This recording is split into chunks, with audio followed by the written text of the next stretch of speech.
बिहार विधानसभा चुनाव की यात्रा लगातार चल रही है और उस यात्रा के दौरान जो है हम लगातार कोशिश कर रहे हैं कि हर विधानसभा क्षेत्र में पहुंचे और वहां के समीकरण को समझने की कोशिश करें। और इसी समीकरण को हम ये भी कोशिश कर रहे हैं कि हमारे जितने भी वरिष्ठ पत्रकार हैं, जो पटना में हमारी ऑफिस है वहाँ पर मैं अभी मौजूद हूँ। देर रात हो रही है और हमारे जो तमाम वरिष्ठ पत्रकार हैं जो ग्राउंड पर पहुँचते हैं और वहाँ के समीकरण को समझने की कोशिश करते हैं और एक बहुत ही स्ट्रॉन्ग ब्रीफिंग करके रिपोर्ट तैयार करते हैं, उनसे हम जानने की और समझने की कोशिश करेंगे।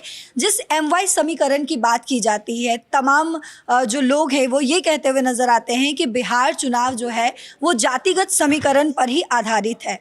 मुस्लिम और यादव का जिक्र लगातार किया जाता है। क्या इस बार 2025 का जो चुनाव है इस बार भी उसी समीकरण पर आधारित रहेगा या फिर कुछ बदलाव होने जा रहा है? महिलाएं बढ़ चढ़कर जो 2020 के चुनाव में भी जिन्होंने हिस्सा लिया था, क्या उनका प्रतिशत जो है इस बार बढ़ने जा रहा है? वो समझने की कोशिश करेंगे। सर, आपको क्या लगता है इस बार जो है MY समीकरण बदलने जा रहा है या फिर इस बार भी जातिगत समीकरण पर ही वोट डालेंगे लोग? कुछ हद तक कुछ इलाकों में उस तरह का प्रभाव है, लेकिन जहाँ तक हमारे समझ में है और हम अगल बगल के परिस्थितियों को देख कर ये कर रहे हैं, लोग बहुत सारे मामलों में अपना ओपिनियन चेंज कर लिए हैं। हाँ, बहुत सारा मामला था, जैसे कुछ इलाकों में जैसे हम ही गाँव घर जाते थे तो वहाँ जाना एक लगता था कि जैसे कहाँ आए हैं। हाँ, और अभी जाना हम लोगों की अभी पटना में हालांकि बहुत सारा डेवलपमेंट हो चुका है, लेकिन वो पटना से भी गांव घर वाले इलाके पटना से भी बेहतर स्थितियों में है। ठीक है, तो गांव में तो ये चीज़ें कुछ हैं। अब सभी के पास पक्ष विपक्ष का वो होता ही है, लेकिन ये चीज़ है कि परसेप्शन लोगों का बदला है। और जहाँ तक MY और सारी चीज़ें हैं, लेकिन हमें लगता है कि लोग विकास और काम, नीतीश कुमार के काम और सरकार और सारी चीज़ों को देखकर ही इस बार थोड़ा अपना मूड चेंज कर रहे हैं। देखिए, हम जो है कोशिश कर रहे हैं कि हमारे जितने भी यहाँ पर वरिष्ठ पत्रकार हैं जो लगातार रिपोर्ट तैयार कर रहे हैं, खैर अपने काम में बहुत व्यस्त है ये लोग, लेकिन मैं थोड़ा सा आप लोगों तक ये बात वीडियो के ज़रिए पहुँचाने की कोशिश कर रही हूँ कि जो रिपोर्ट तैयार हो रही है इस बार उसमें बदलाव क्या है, क्योंकि मूड बदलने की बात ज़रूर की जा रही है। तो क्या सरकार में मूड बदलने की बात की जा रही है या फिर इस समीकरण में मूड बदलने की बात की जा रही है? सर, आपको क्या लगता है? कौन से समीकरण ठीक से सुनने सर, का? मैं ये समझना चाह रही हूँ कि जिस तरीके से बिहार चुनाव को हमेशा से ही जातिगत समीकरण के आधारित देखा जाता है, लोग ये कहते हैं कि बिहार चुनाव यानी कि जाति पर ही जाकर लोग वोट देंगे, जो जिस जात से होते हैं उस जात को वोट देते हैं। इस बार लोग बदलाव चाह रहे हैं, बदलेंगे कुछ? परसों एक खबर मेरे ट्रैक पे आई थी जी। उसमें पति अपने पत्नी को धमका रहा है जी कि तुमको फलाने को ही, दल का नाम मैं नहीं लूँगा, धमका रहा है कि तुमको फलाने पे ही को ही मत देना है। पत्नी ने रिएक्ट किया और उन पति महोदय पर मुकदमा दर्ज हुआ। ठीक है, तो इससे स्पष्ट है, यह प्रतीकात्मक है। इससे स्पष्ट है कि पिछली बार भी आपसे बातचीत में मैंने कहा था कि अब जाति के अलावा वर्ग के आधार पर भी बंटवारा हुआ है। पिछली बार भी आपने एक सवाल किया था, उसमें वर्ग है युवा का, उसमें वर्ग है महिलाओं का, और एक नया वर्ग और है, वो है बुजुर्गों का। तो ये बहुत ही अच्छी बात है और ये नीतीश कुमार की सरकार ने कम से कम इतना किया है। उनकी कुछ असफलताएं हो सकती हैं, हर पैमाने पे हर कोई खरा उतरे, यह संभव नहीं है, लेकिन एक बात तो तय है कि उन्होंने जात पात के खांचे में बटे हुए बिहार के समाज को एक वर्ग में, जो महिला का एक वर्ग हुआ, युवाओं का एक वर्ग हुआ, बुजुर्गों का एक वर्ग हुआ, इन सब जाति और धर्म से परे करने की बहुत अच्छी कोशिश की है और उसी का परिणाम है कि इस तरह की खबरें सामने आ रही हैं। कि महिला प्रतिकार कर रही है अपने पति का कि तुम्हारे कहने पर मैं वोट नहीं करूंगी, और उस पर मुकदमा भी दर्ज हो रहा है। पहले ऐसा नहीं था, जो पति कहा या घर का मुखिया जो कहा बस उधर ही वोट दे देना है। तो मैं नहीं मानता हूँ, हालांकि जात पात पर वोटिंग तो होती ही है, वो हर राज्य में होती है, बिहार को ज़्यादा बदनाम किया गया है, लेकिन ये वर्जनाएं टूटी हैं और ये स्पष्ट देखने को मिलेगा आपको। एक जो है हम आपको बयान भी बताते हैं। दरअसल असदुद्दीन ओवैसी ने, एआईएम के चीफ हैं असदुद्दीन ओवैसी, उन्होंने तेजस्वी यादव को लेकर बयान दिया है कि तेजस्वी यादव जो हेलीकॉप्टर में चढ़ते हैं, लेकिन अब बिहार के लोग जो हैं उनको हेलीकॉप्टर से नीचे उतार देंगे, और ये राजनीतिक बयान है कहीं ना कहीं। इस पर भी हम बातचीत करने की कोशिश करेंगे। और उन्होंने ये भी कहा है कि जिस तरीके से हमने ऑपरेशन सिंदूर में बढ़ चढ़ कर हिस्सा लिया, ऑपरेशन सिंदूर में अपनी भागीदारी दिखाई है और पाकिस्तान के खिलाफ जमकर हमला बोला, मुंह तोड़ जवाब दिया पाकिस्तान को, लेकिन जिस तरीके से पाकिस्तान मेरे खिलाफ बोला करता था, आज तेजस्वी यादव भी मेरे खिलाफ उसी तरीके से बोलते हुए नजर आ रहे हैं। तो तेजस्वी यादव भी जो है वो पाकिस्तानी भाषा बोल रहे हैं। अब इस पर सर आप क्या कहेंगे? इस चुनाव के दौरान ऑपरेशन सिंदूर का जिक्र करना, तेजस्वी यादव को के खिलाफ बोलना, इसका इस चुनाव पर क्या असर पड़ेगा? इस ओवैसी का तो हालांकि पिछले बार ये फैक्टर रहा था, उनके 5-6 विधायक बने थे, लेकिन वो टूट करके वापस सत्तारूढ़ दल में चले गए और मात्र एक विधायक उनके साथ है। ओवैसी का जो बात हो रही थी कि मुस्लिम समुदाय के कुछ वर्ग ये मान रहे थे कि ओवैसी को भी महागठबंधन में शामिल कर लिया जाए, लेकिन ये शायद नहीं हो सका और ये लोग अपना राजनीतिक समीकरण देख रहे थे, क्योंकि राजद का माई समीकरण टूटने का डर था कि वर्चस्व बढ़ जाएगा ओवैसी का, इसलिए शायद वो लोग नहीं तैयार हुए। अब ये बार बार ये ओवैसी कल परसों की सभा में ये बोले थे कि तेजस्वी जो है सिर्फ मुस्लिम नहीं, मल्लाह और यादवों की पार्टी है। ये राजद जो है माई समीकरण नहीं है, मुस्लिम और यादव की पार्टी नहीं है, ये मल्लाह और यादव की पार्टी है। वो लगातार कोशिश कर रहे हैं कि राजद को किसी तरह से मुस्लिम से अलग कर दिया जाए, लेकिन ये कुछ इलाके में संभव है, हर जगह ये संभव नहीं है, कुछ ज़िलों में तो संभव नहीं है। बहुत शुक्रिया सर आपका। और भी हम एक और फैक्टर समझने की कोशिश करेंगे कि जिस तरीके से अभी मोकामा में जो दुलार चंद यादव की हत्या हुई है और उसको लेकर जो है अनंत सिंह की गिरफ्तारी भी हो चुकी है, इसका क्या इस चुनाव पर असर पड़ेगा? इसका क्या असर जो है वो दिखेगा बिहार विधानसभा चुनाव में? ये भी थोड़ा सा समझने की कोशिश करते हैं। सर आपको क्या लग रहा है, जो जिस तरीके से अब अनंत सिंह की गिरफ्तारी हो गई है, लेकिन अभी भी मोकामा में उनके फ़ैन बेस जो है वो कहीं से भी कम होते हुए मुझे तो नज़र नहीं आए, क्योंकि जब मैं अभी मोकामा गई थी तो उनके जो सपोर्टर थे वो यही कह रहे हैं कि उन पर जो है आरोप लगाया जा रहा है, ये झूठा आरोप है। खैर उनकी गिरफ्तारी हो चुकी है, इसका क्या असर दिखेगा सर? देखिए, इसको 2 तरीके से समझने की ज़रूरत है जी।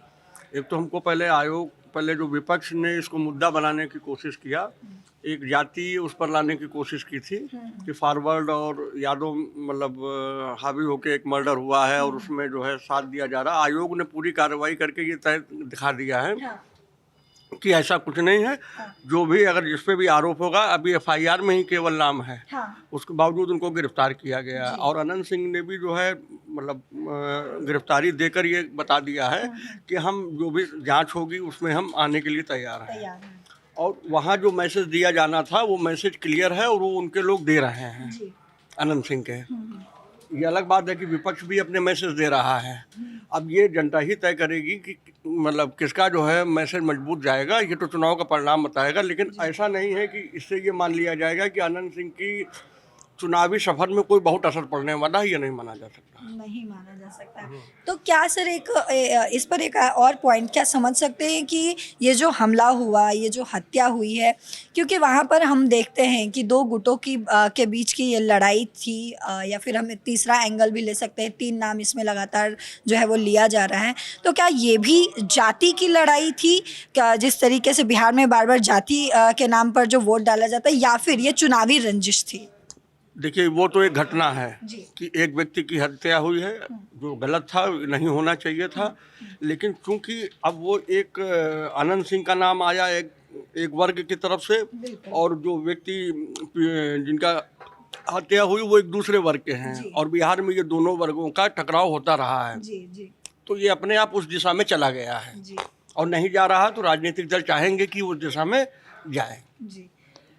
एक और मुद्दा है, लगातार जो है प्रधानमंत्री नरेंद्र मोदी हो या फिर राहुल गांधी हो, तेजस्वी यादव हो या फिर होम मिनिस्टर अमित शाह हो, वो लगातार जो है वो रैलियां करते हुए नज़र आ रहे हैं, लोगों को अपनी बात पहुंचाते हुए नज़र आ रहे हैं। वो भी समझने की कोशिश करेंगे यहाँ के वरिष्ठ पत्रकार से और लोगों से कि आखिर उनका क्या मानना है कि जिस तरीके से अभी रैलियाँ हो रही हैं उसका क्या कुछ असर दिखने वाला है इस बार के बिहार विधानसभा चुनाव में।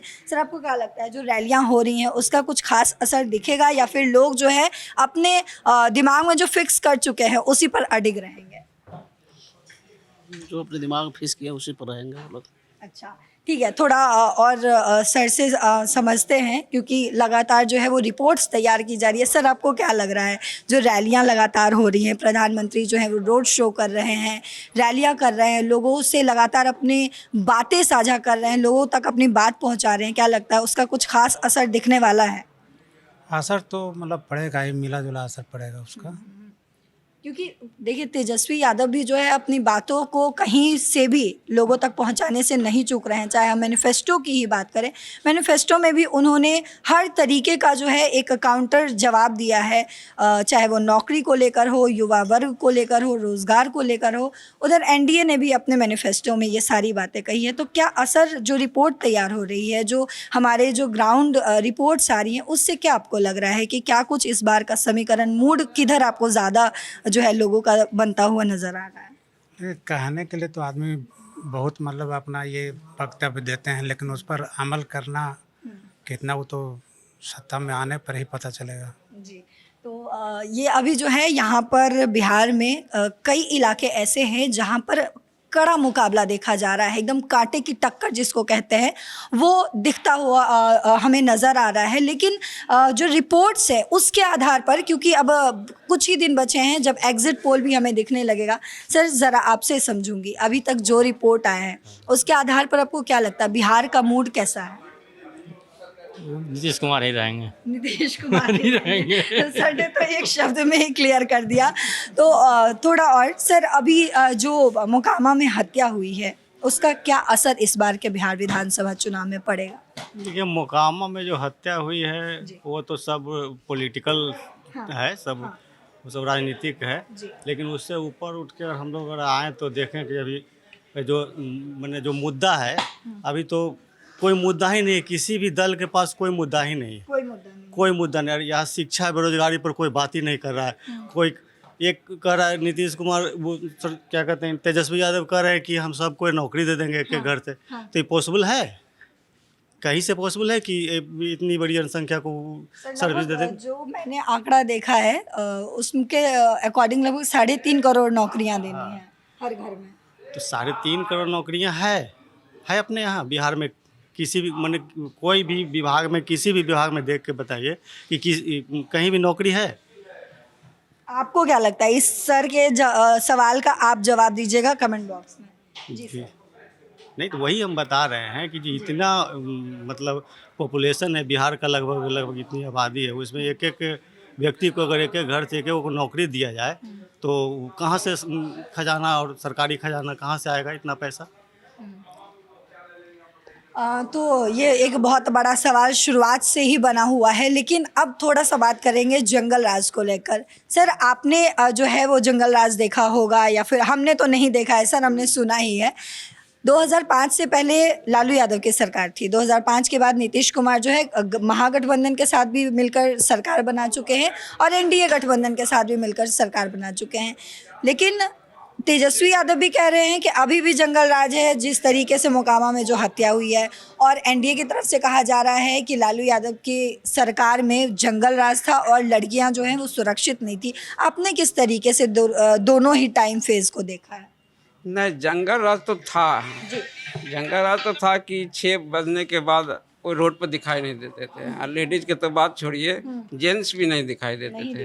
हाँ, अब तो ऐसा जंगल राज नहीं कहिए, छिटपुट घटना वो तो छोड़ दीजिए, वो तो छिटपुट घटना सब जगह होता है। अभी तो सेफ है लोग। महिलाएं अभी भी देखते हैं 12 बजे 1 बजे रोड पर चलती हैं अकेले, अपने आप को सेफ महसूस करती हैं तब ना। जंगल राज अभी वैसा नहीं है।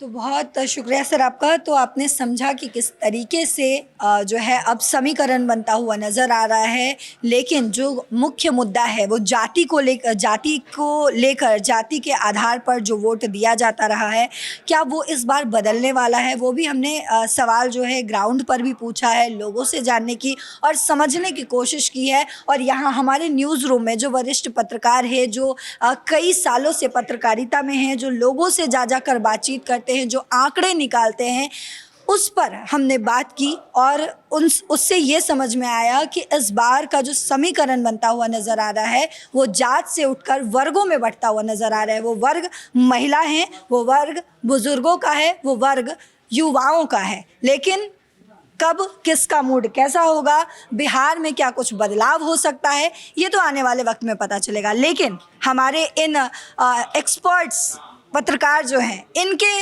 राय पर आप क्या कहना चाहते हैं, कमेंट बॉक्स में ज़रूर बताते जाइएगा। देश और दुनिया की तमाम खबरों के लिए देखते रहिए दैनिक जागरण। नमस्कार।